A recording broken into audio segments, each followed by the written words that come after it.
নমস্কার বন্ধুরা, ভোর ৬টা, আজকে রবিবার। আজকে শুধু রথের জয় জগন্নাথের দিন নয়, আজকে আমারও দিন।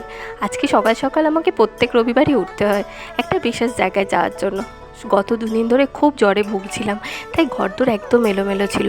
তাই ঘরদোর ভালো করে গুছিয়ে নিয়ে একটু স্নান টান করে নিয়ে মায়ের পায়ে একটু দুটো ফুল দেবো বলে সেই জন্য তাড়াতাড়ি স্নানটা করে নিয়ে ভালো করে একটু স্কিন কেয়ার করলাম। একটু সেজে গুজে যেতে হবে তো, যে জায়গায় যাচ্ছি না সাজলে ভালো লাগে। সেজে গুজে নিয়ে একদম তৈরি হয়ে খেয়ে দিয়ে নিয়ে বোতলের জলটা গুছিয়ে নিয়ে বেরোতে লাগলাম।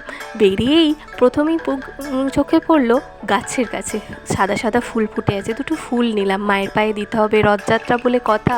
ফুল দুটো নিয়ে গেটটি খুলে বেরোতে লাগলাম। দেরি হয়ে গেছে, তাড়াতাড়ি ছুটতে হবে। কোথায় যাব সেটা ক্রমশ প্রকাশ্য। এই যে চলে এসেছি। আমার এখানে একটা স্কুল আছে, আঁকার স্কুল। এখানে কচিকাচারা খুব মজা করে আনন্দ করে আসে।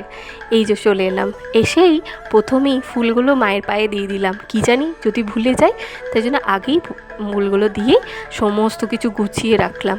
কচিকাচাগুলো এলেই পুরো ভিড় লেগে যাবে, কিচির মিচির করবে, তখন আর আমি কিচ্ছু গোছাতে পারবো না। এই যে একটু পরেই দেখবেন সব কটা চলে এসছে, আর ম্যাডাম এটা কি ওটা কি সব জিজ্ঞেস করতে থাকবে।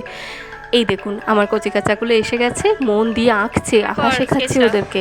আর এই যে দূরে আমার রসগোল্লা বসে আছে, গাছ আঁকা হয়ে গেছে, শুধু পায়ের ওপর পা তুলে বসে আছে।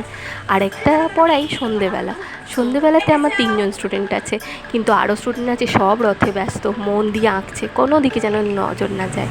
এরপর আমার উপরই পাওনা হলো রথটাও দেখলাম, আর তার সঙ্গে আমার এই ভিডিওটাও শেষ হলো। আপনারা